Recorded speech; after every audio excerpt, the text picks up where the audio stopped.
Hello, friends. Welcome everyone. So I'll just click on the link here for the top PYQs that we're going to discuss. I have a whole set of PYQs, especially for NEET. I mean, INI exam is already done, so we're concentrating on NEET, guys, right? The NEET exam is upcoming. So we're going to be discussing quickly as many PYQs from endo and cons as hi everyone, as we can, right? And of course, a few controversial things will also be discussed here. Um, the stress would of course be laid on the previous year questions for NEET MDS, right? Of course, in between, I'll be discussing whatever INI things have come. So, first question: a patient reported. This is regarding a vulgar injury reported 10 minutes back. So basically, 15 to 20 within 15 to 20 minutes, right? So as soon as possible, you're supposed to.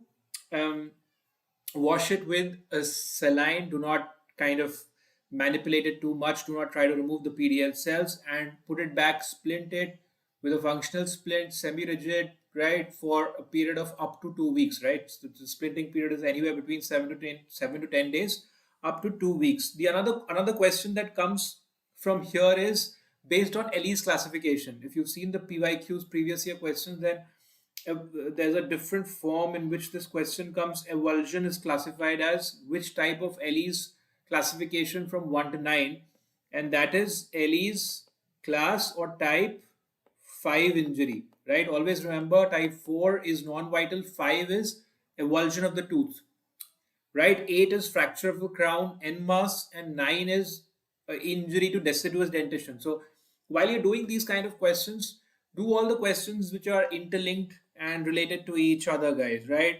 Next question.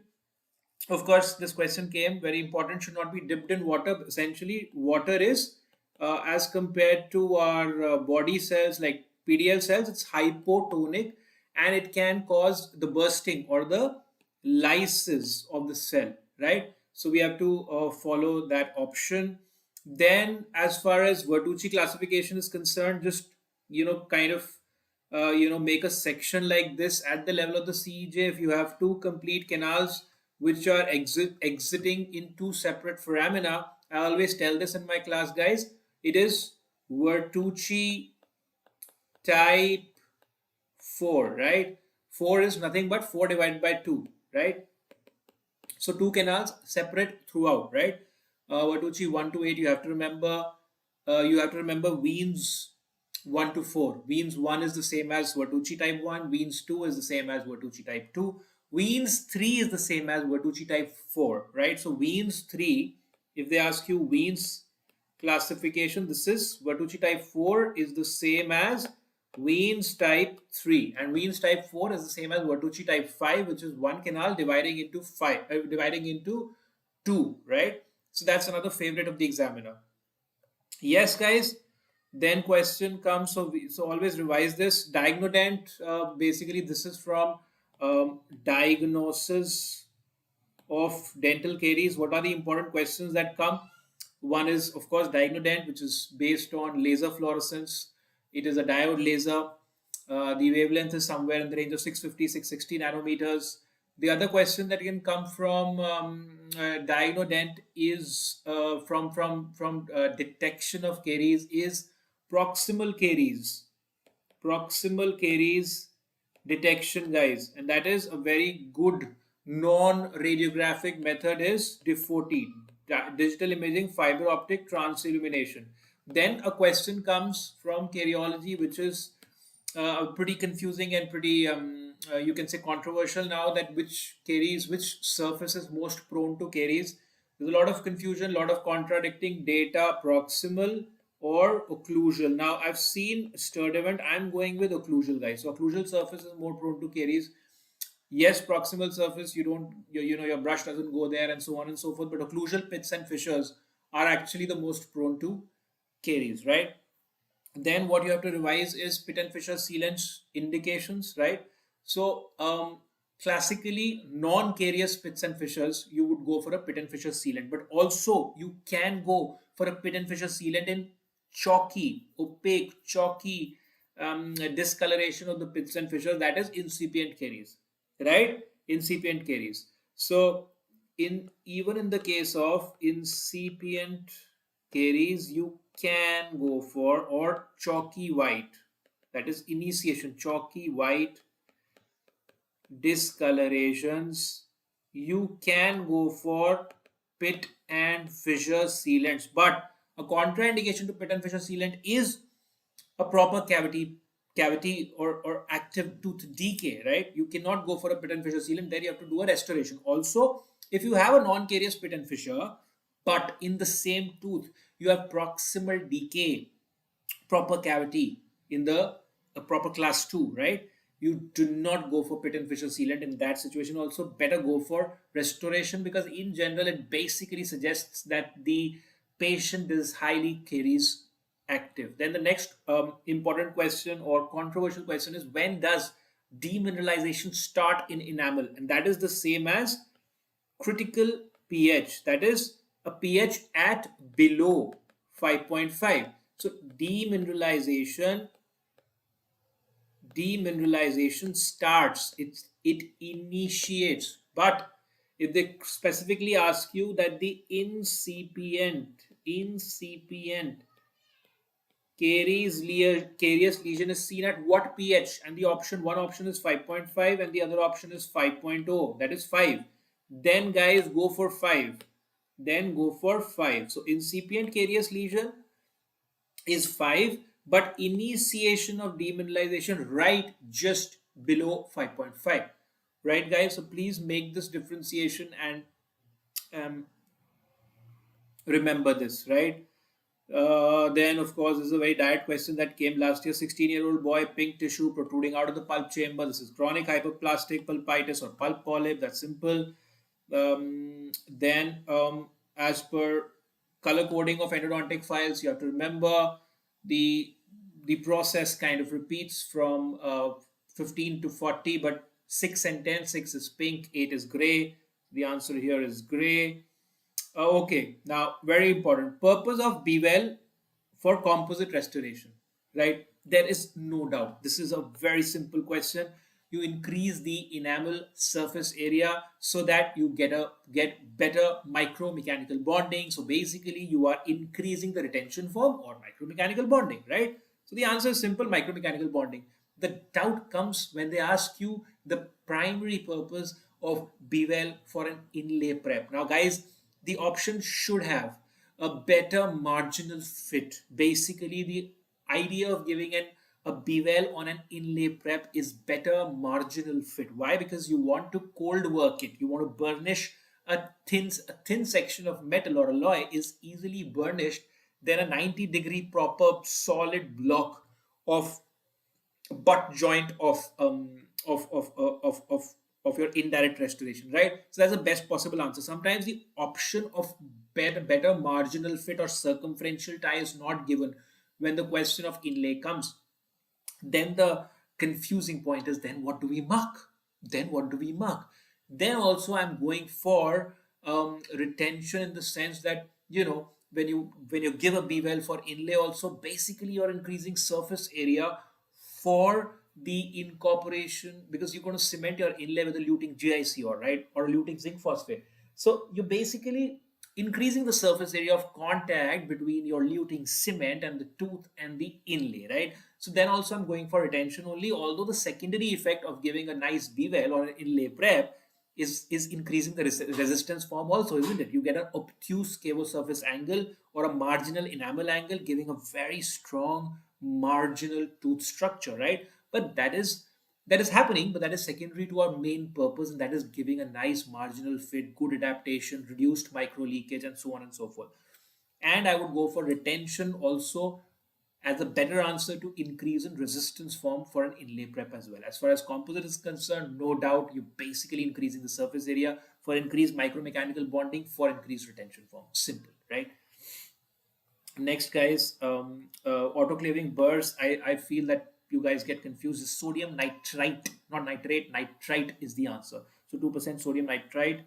This is an image-based question. This is a classic balanced force technique. Yes. What is confusing here is, which is the best technique? Another related question is, which is the best technique as far as prevention of iatrogenic errors is concerned, like canal centering ability is best with which technique? And many of you guys, you go with crown down over balanced force. Guys, the answer is balanced force. So balanced force is a technique which is even better. Balanced force is a technique which is even better to give your nice canal centering ability. And in other words, this is the best technique to prevent transportation and iatrogenic errors. Ledge formation, prevent iatrogenic errors in the form of what? In the form of canal straightening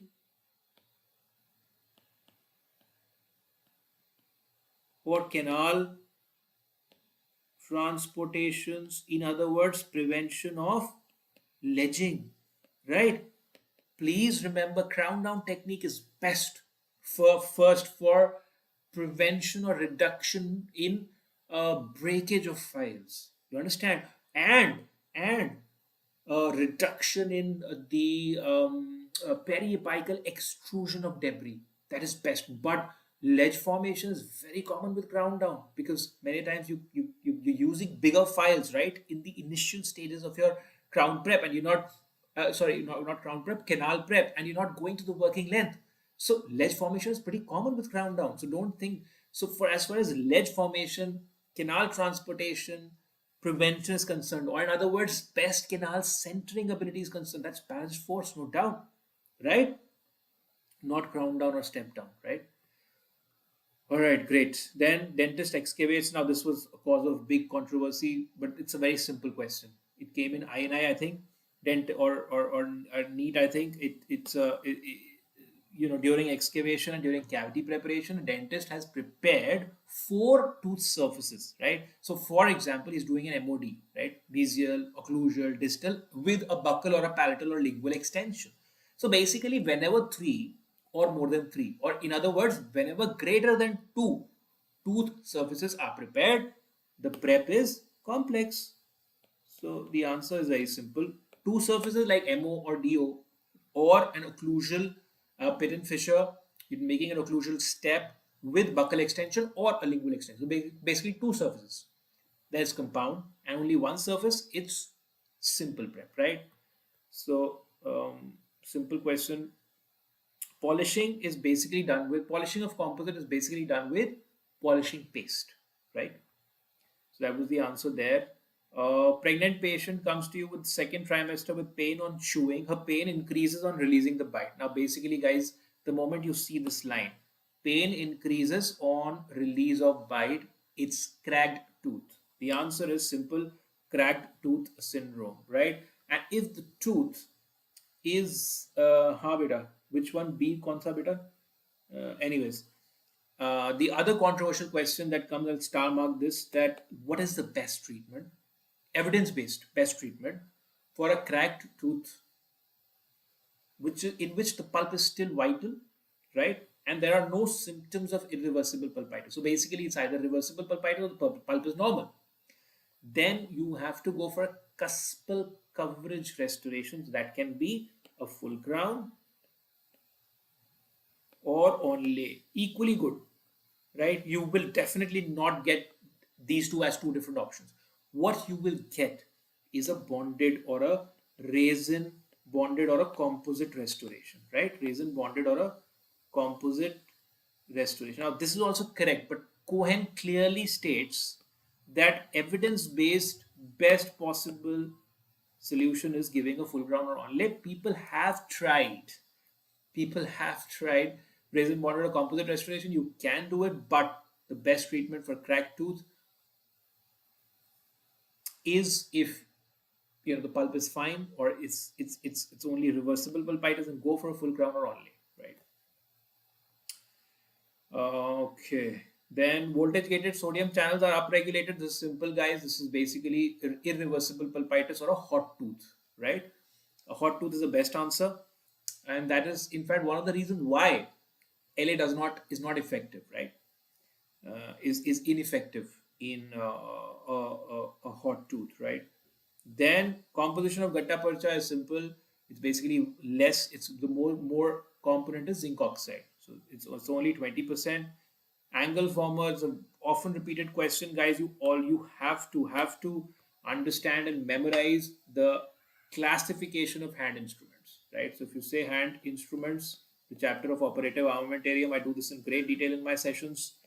So it's your cutting instruments and non-cutting, right? Cutting and non-cutting.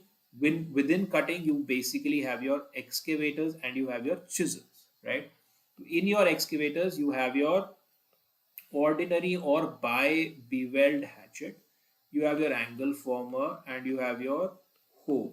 And in your chisels, you have a straight chisel, you have a curved chisel, you have a enamel hatchet, and you have your GMT, right, guys? So these are the questions, these are all possible questions that are asked from this classification, right, guys? Then next, again, this is from instrument formula. When you talk of a 4-digit or even a 3-digit instrument formula, the first number represents the width of the blade in 1/10 of a millimeter. So 1/10 of a millimeter and width of a blade. This is a straightforward. If you know this, you will get this answer. Yeah, this is the question that I was talking about. This is basically a question which is talking about avulsion injury, and the examiner wants to know whether we know the Ellis classification of avulsion, right? So, a 17-year-old male patient with proclined anterior teeth reported to the dentist. He was playing football, he fell down, laceration of labial mucosa was seen, and there was absence of tooth, right? And radiograph revealed a missing tooth. So, basically, it's avulsion, right? And in Ellis classification, what is it equivalent to? It's class 5, right? Kim's classification is very important, guys. Your image, many times it comes as an image based question or it can be asked as a theory based question, right?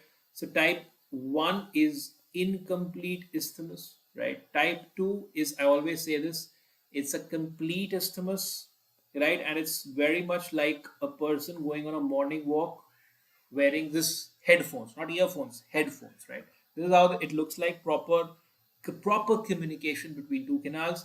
Type 3 is also a complete isthmus but very short, right? Type 4 is complete or incomplete isthmus. It can be anything. And type 5 is no visible transverse connections, right, between the two canals. So what is this, guys? Very short complete isthmus is type 3, right? That's the answer. Great, guys. Then what else? Pulpal vasculature, laser Doppler flowmetry. Simple. All of you know this. Prognosis is worst for which type of horizontal root fracture? Of course, coronal, right? And especially those fractures which, number one. In fact, I would say this question is actually incomplete. Prognosis is worse, definitely, for coronal third root fracture. More specifically, if you see the recent evidence or latest data, specifically for those situations in which the fractured fragment cannot be reapproximated, that's one. And second, the fractured line is coronal to the attachment or coronal to the alveolar crest, right? So it cannot be stabilized, right? It's very tough to stabilize. You do splinting, but then it'll keep moving, right? So that happens. There's no point in splinting, right?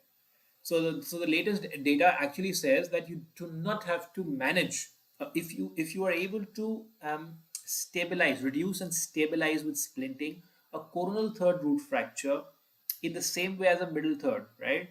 Then the prognosis is as good as a middle third. And if you're not able to stabilize it, you're not able to, following splinting, it's still moving because the fractured fragment or the fracture line is coronal to the attachment level or the alveolar crest, then the prognosis is very poor, right? So that's slightly in greater detail, but yeah, coronal third root fracture is worst in prognosis. What is this? Is a very often repeated question, guys. This is EPT, and with EPT, I would also like to recommend that you guys should remember all the 4 or 5 possible situations in which you will get a false positive response or a false negative response. It has become a very favorite amongst the examiner. Then rocking or tilting movement of the rubber dam system is prevented by, guys, this is pretty simple. In fact, let me just share with you a rubber dam clamp, right?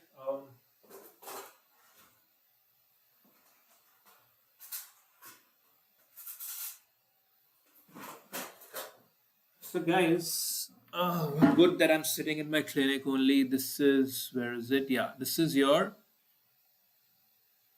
that's your rubber dam. I'll put this in a black background, right? So, that's your rubber dam clamp, right?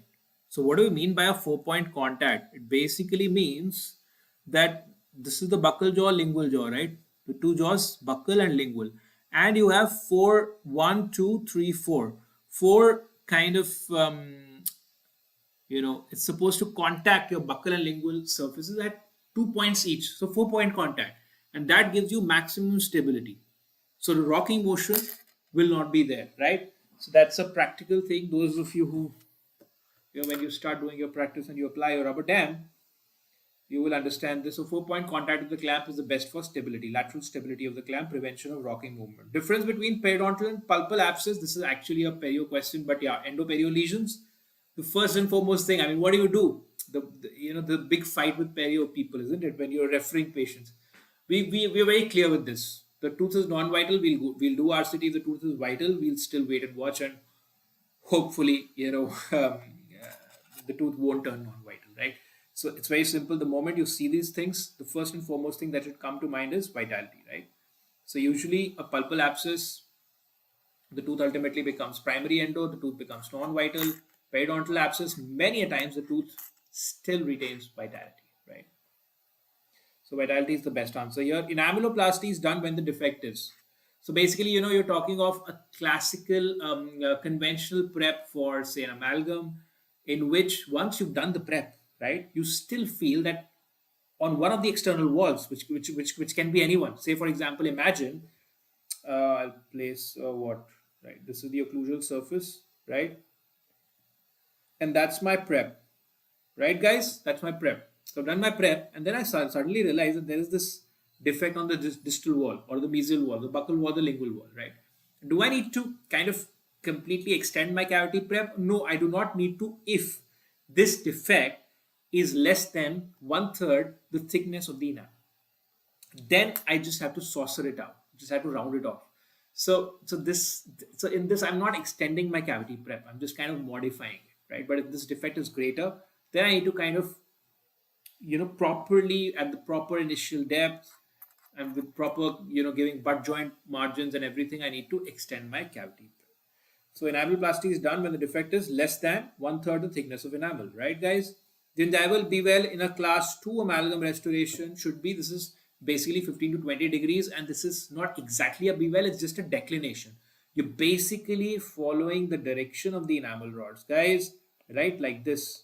So in the gingival third or the cervical third in a class 2 prep, this is not just for amalgam, this is even for composite, right? If you're doing a class 2 composite prep and you're somewhere in the beta, this is 15 to 20 degrees, not 10 to 15, this is 15 to 20. This is 6 to 10 centigrades, which is around 15 to 20 degrees, right, guys? So you just have to basically, in order to have strong enamel margins, you need to be parallel to the enamel rods, right? Then in normal class 1 occlusion, this is basically DADH or ortho. So just remember this. So basically it's, when you talk of a normal class 1 canine relationship in ortho, it's basically between what? Upper canine is between occluding with the lower canine and the lower premolar, first premolar, right? So the upper first premolar correspondingly is between the lower first premolar and the lower second premolar, right? So that's how it is. Then this basically is asking you, what is this representing? This is basically your cave surface angle or marginal enamel angle. And what about this, guys? If I'm to like do this prep and this angle, the inside angle is restorative material angle or the marginal restorative material angle, right?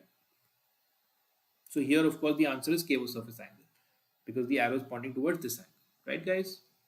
Or the marginal enamel angle. Please remember, marginal enamel angle and the cave surface angle is the same, right? Diagnosis of incipient caries, I just told you this during our discussion with cariology, is best without a radiograph, is best with DIFOT, digital imaging fiber optic trans illumination, right?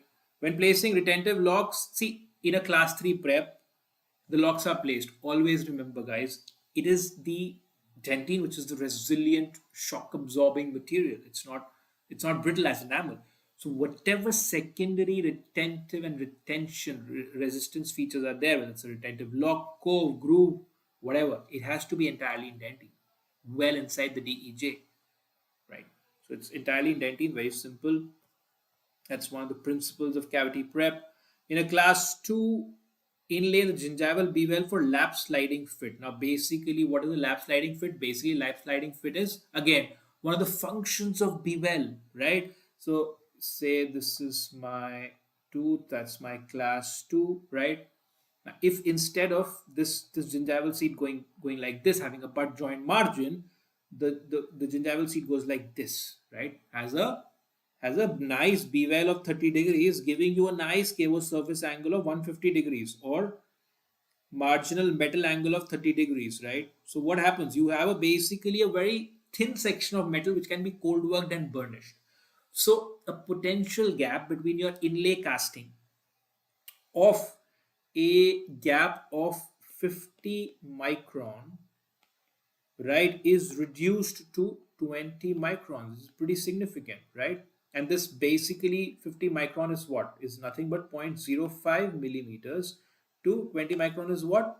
0.02 millimeters, right? So this is how the examiner is asked. Examiner can ask you in microns or in millimeter. You need to know this, right? So this is, the answer is A, from 0.05 to 0.02 millimeters.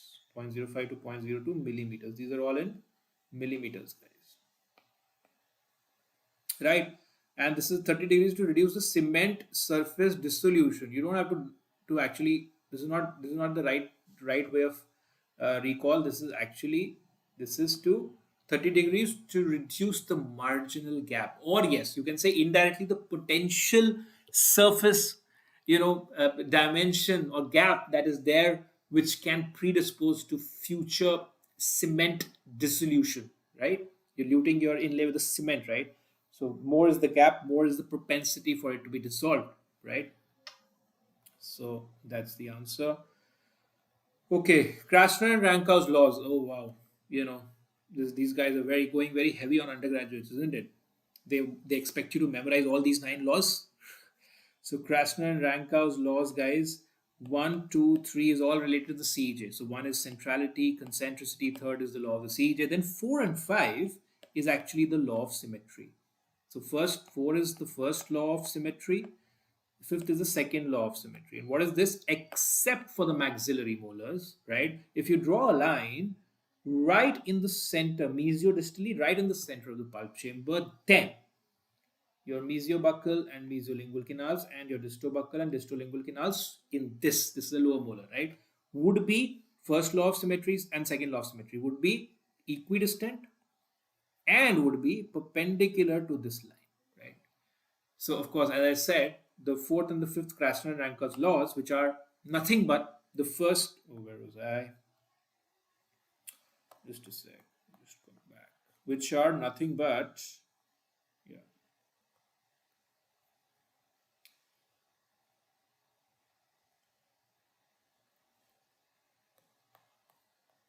Hmm.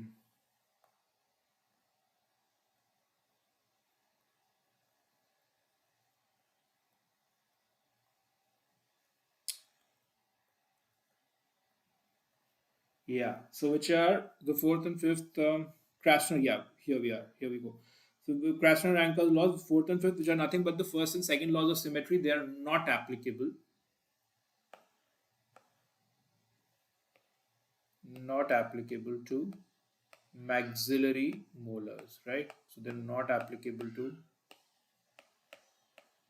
maxillary molars, right? Yes, guys? Great. Wonderful. Wien's type 2, as I said, is what? Is the same as Bertucci type 2. And what is that? Two canals merging in one, right? So two orifices, two canals, and then they're exiting as through one foramen, right? So option A is the right answer. Okay, how much minimum loss of subsurface enamel is a very old question, guys. This is from your national boards, right? Is 500 micron. The device used for both removal and placement of a rubber dam clamp is basically your rubber dam clamp forceps or retainer forceps, right? I'll just show this to you since I'm in my clinic. Just a sec.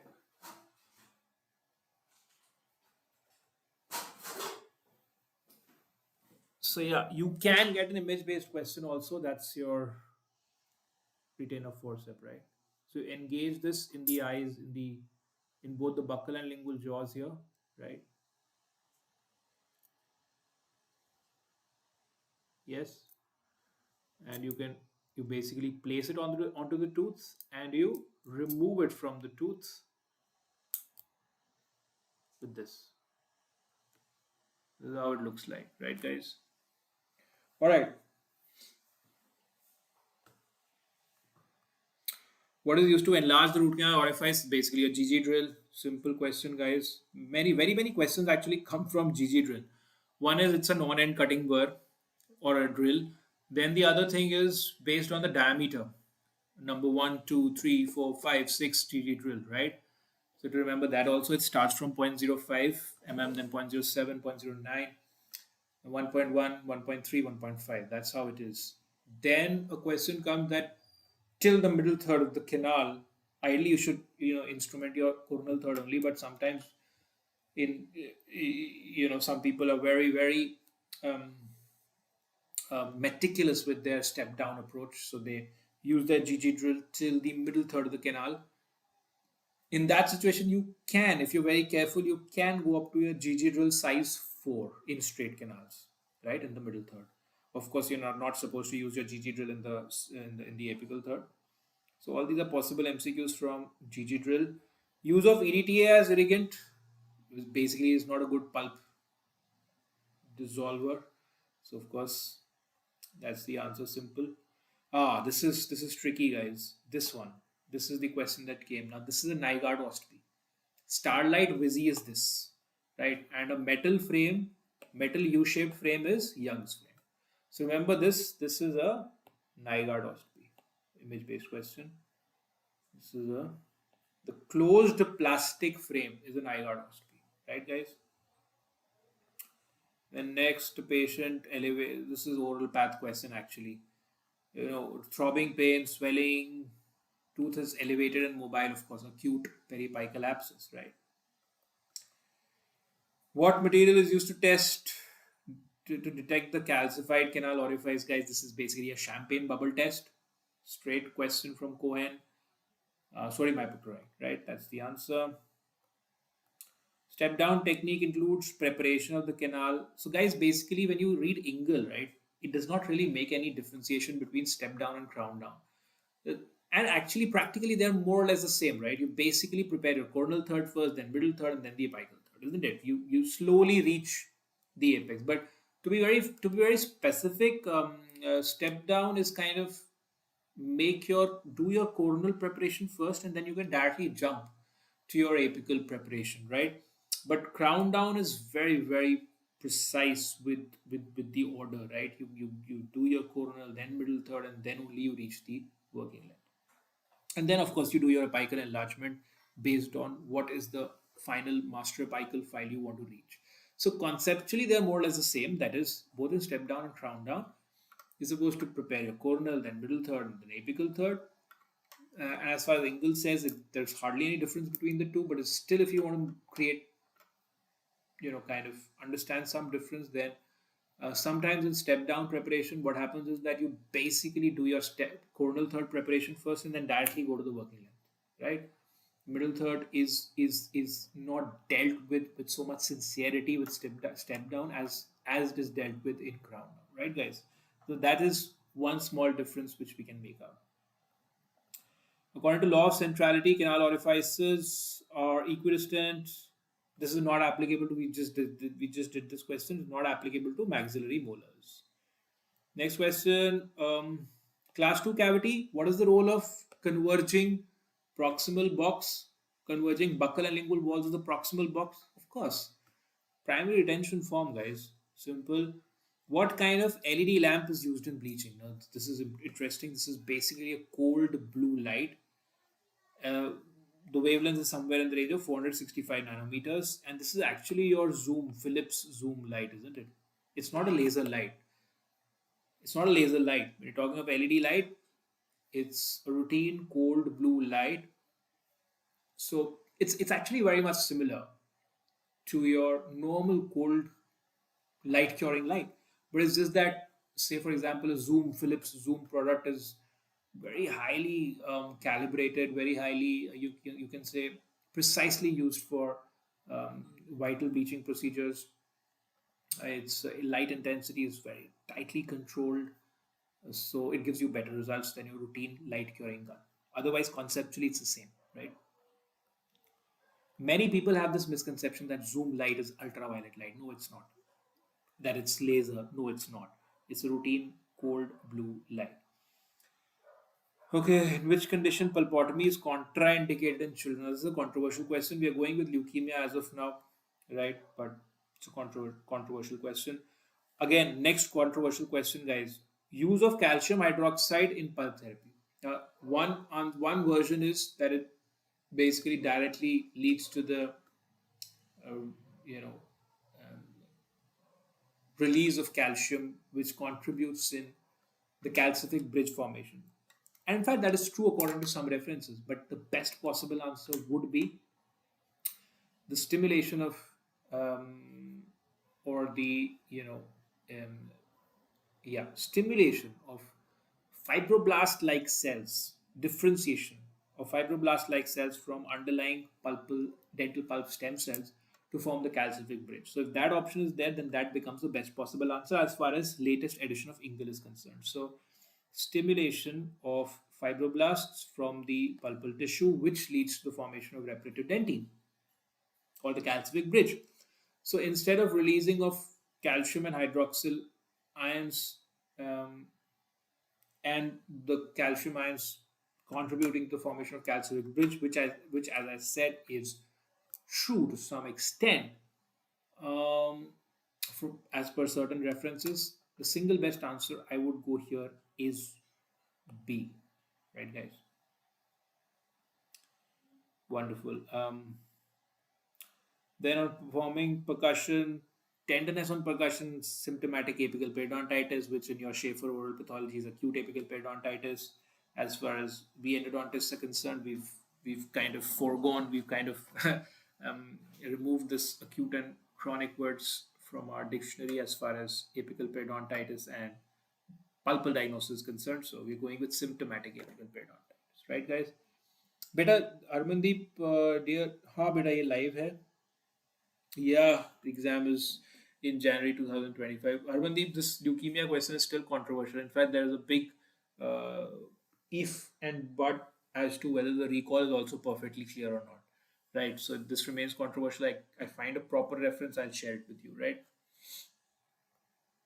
Which of these is not a supplemental injection, guys? This is basically local anesthesia. You don't have to go into much detail as far as the local anesthesia chapter of Cohen is concerned. This question is answered from your routine oral surgery knowledge. So this is inferior alveolar nerve block, of course.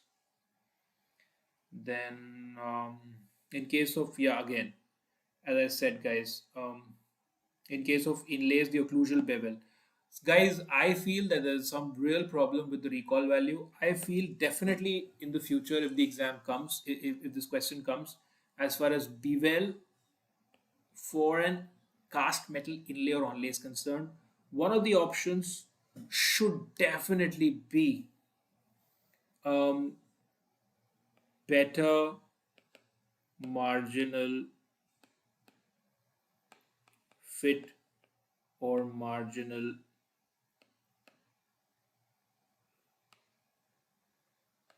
adaptation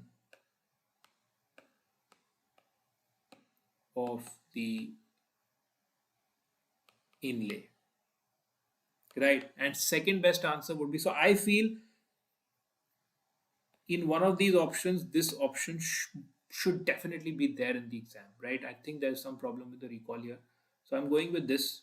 I'm thinking that this should be there in the options. So of course, removal of unsupported enamel rods is definitely not the answer here. Now, secondarily, if this is not there in the options, guys, then what do you think basically better marginal fit is doing? It's basically enhancing the retention form, right? It's enhancing the retention form in the sense, not directly, but in the sense that it is increasing the surface area over which the luting cement is going to come in contact, right? So it enhances the retention form, right? And secondarily, of course, it enhances the resistance form also, because when you give a B well, then you basically are imparting an obtuse cavo surface angle or a marginal enamel angle. So your remaining tooth structures resistance form increases, right, guys? Right? All right. Next, which among these is not a retrograde, guys? Of course, endomethasone. Endomethasone is a root canal sealer, right? Then, which of these is a caries causing element? Big big controversy here. I have seen one of the original articles here from 1987, so I'm going with selenium. And actually, molybdenum is the one which is caries preventing. So caries causing is selenium and molybdenum is caries preventing. I'm going with this, guys. Did a lot of research for this question, going with this. Why is broach taken till the end? So basically, this is for complete extirpation of the pulp, because the apical pulpal fibers are more solid. They've got more connective tissue, right? So collagen fibers are more. Most reliable material for cold vitality test. So go with something which is the coldest. And carbon dioxide, snow, or dry ice has a temperature of minus 78 degrees Celsius, even sometimes going to as low as minus 90 degrees Celsius. So go with carbon dioxide, snow, or dry ice, right? Then this is basically talking of your image-based question, which we discussed in a class also. You have an access prep and you've not completely deroofed the pulp chamber. So what's going to happen? You have a orifice which is partly in the wall, external wall that you prepared, and partly on the floor of the pulp chamber. So in this, basically, this is like a mouse hole effect. This is known as a mouse hole. This is how domestic mice create burrow in, right? They basically burrow in at the line angles of the room, right? So this is a mouse hole effect. And what is the problem with this? You don't get straight line access to the primary curvature of the apical foramen. And what happens because of that? Your files are stressed more, and file breakage is more, number one. And of course, canal transportation, because canal centering is not there. So your canal is being worked more on the outer curvature. So canal straightening is more, so chances of ledging is more, right? A young lady comes to the dental clinic with labial subluxation, horizontal fracture of the apical third, right? Uh,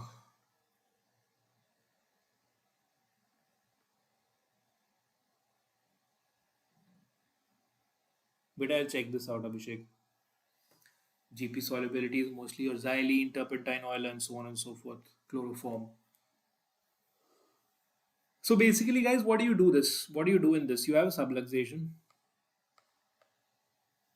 You don't really have to do anything. Subluxation is basically you can do a splinting for up to 2 weeks for basically patient comfort. It does not really help in periodontal healing. It is periodontium is going to heal itself as far as subluxation is concerned. Apical third root fracture, again, you're not supposed to do anything special. So basically, you do splinting and you wait and watch, right? And splinting is basically for patient comfort, right? Dicor ceramic. So guys, this dicor is basically, one of you asked in fact in the Telegram group also. So basically, dicor is castable, and dicor MGC machinable. This is machinable. So you have to see to be very careful when you're seeing the examiner gives you this kind of question. And what do you mean by machinable? Basically, CAD CAM.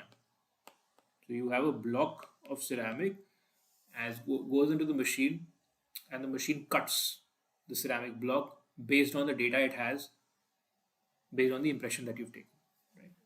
So your in onlay or your full crown or your inlay will be formed. So dicor is castable, dicor MGC is machinable.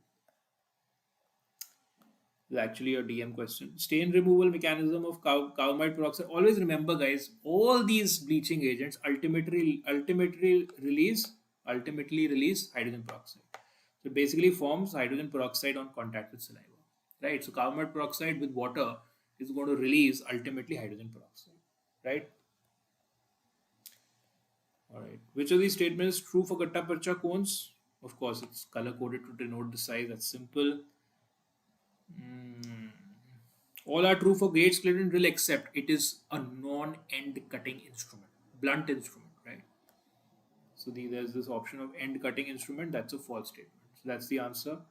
What is the purpose of be well on inlay? I don't know why they've trying to create this confusion. I would again, as I said, it would definitely help in both resistance and retention form. I'm going with retention over resistance. This is a tunnel preparation, of course, class 2, but it's a tunnel preparation. You're trying to keep the marginal ridge intact.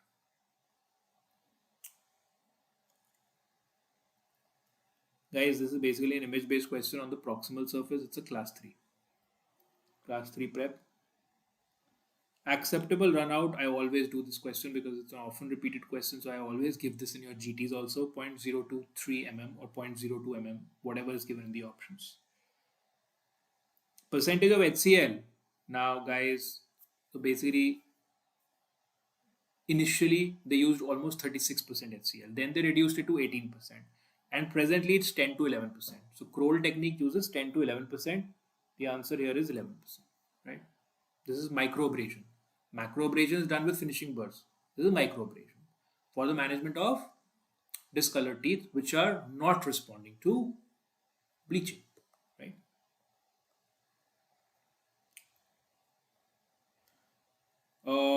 This is simple, guys. Maxillary first premolar has got what? A root concavity on the mesial surface. So that's where the most commonly the perforation might take place, iatrogenic perforation during access cavity prep.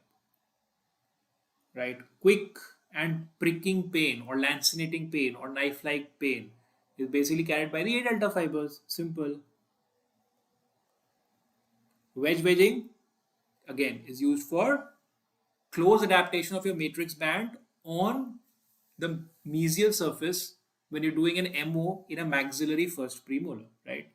Why? Because again, because of the concavity. So you place a wedge vertically and you wedge that wedge, right? So that you get a nice close adaptation of your matrix band along the external root surface where the concavity is there, right?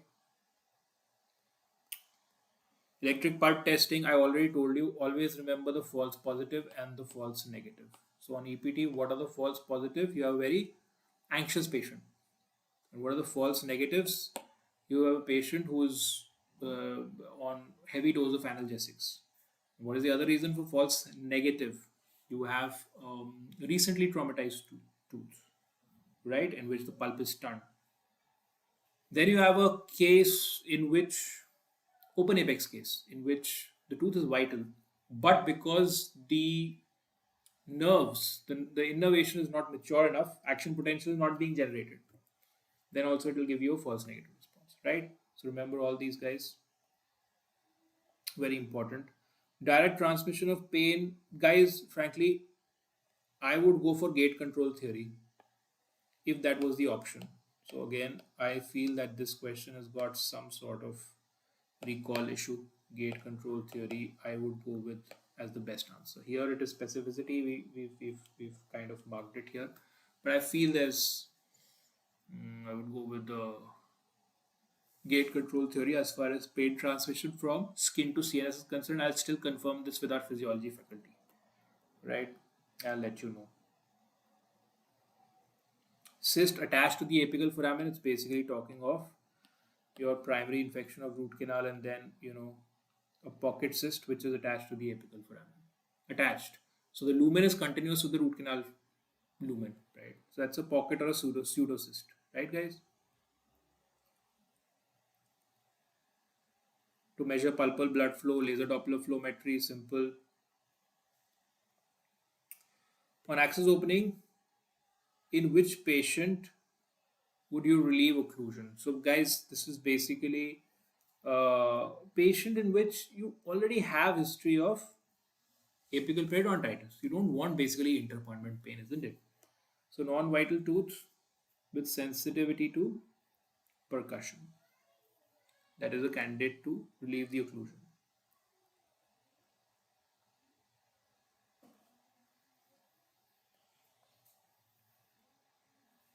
So, guys, you have a weeping canal, right? Now, ideally, you cannot give an open dressing nowadays, but still the canal is weeping. So, what do? You, at the best, what you can do is make the patient sit in the operatory for about 40 to 45 minutes with an open dressing, that is, with a cotton pellet. But before the patient is being discharged and sent home, you have to give a calcium hydroxide dressing and give a closed pack, right?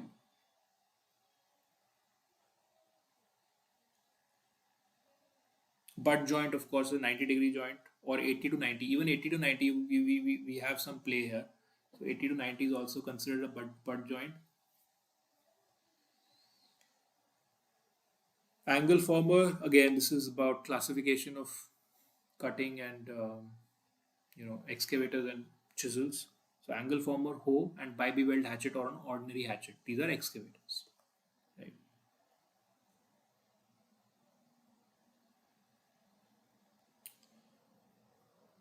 Again, I would go with Carey's promoting. I would go with selenium. This is a repeat, right?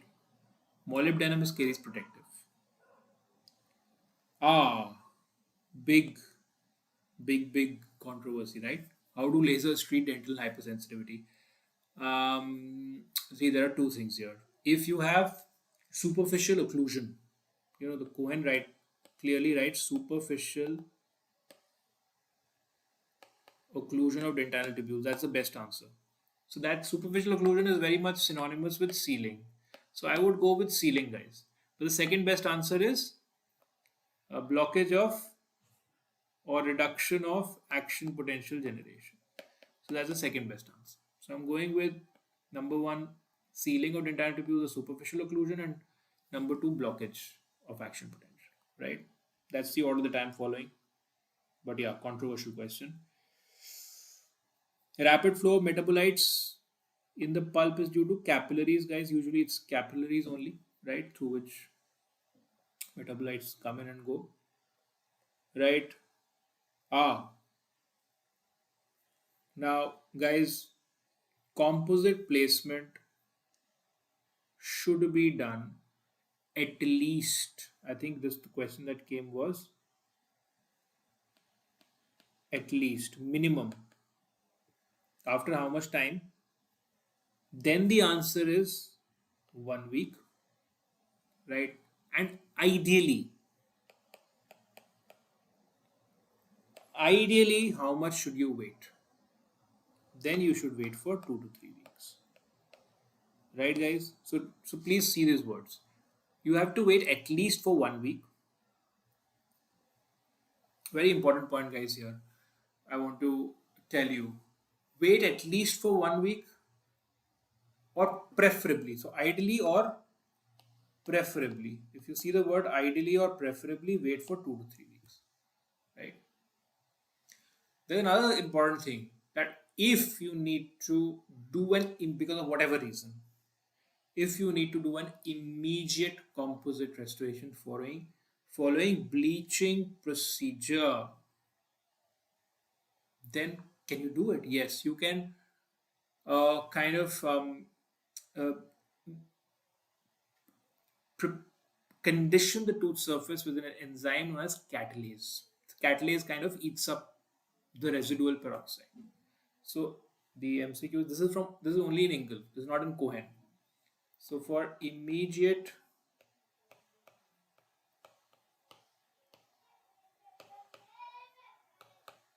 restoration of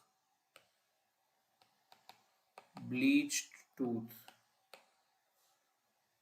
you have to condition the tooth with the enzyme catalase. In fact, this is one of you asked in the Telegram group also a few days back. I actually shared the screenshot of Engel, and so just to revise here, catalase is the answer. Right, guys? Yes.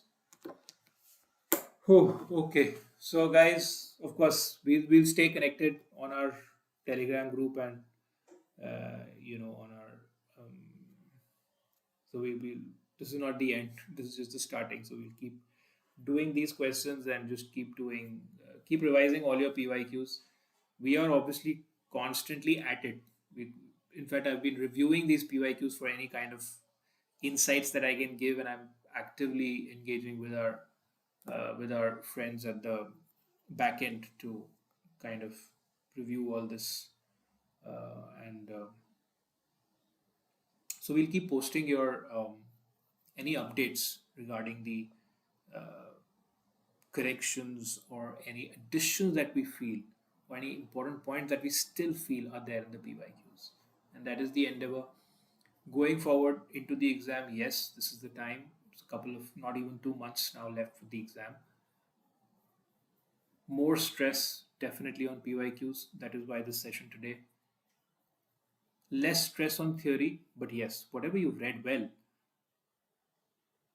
as a reference to these questions, keep on, kind of putting in a bird's eye view to your textbook and your notes. Don't start reading the entire chapters, but yes, in order to keep your head stable and focused, you need to kind of keep on referring to your text and your notes, right? But yes, maximum emphasis on MCQs and PYQs, no doubt. Right, guys? So great, guys. Keep studying hard and yeah, stay motivated, stay optimistic, and everything is going to go well. Yeah, right. Chalo, guys. See you. Thank you, guys.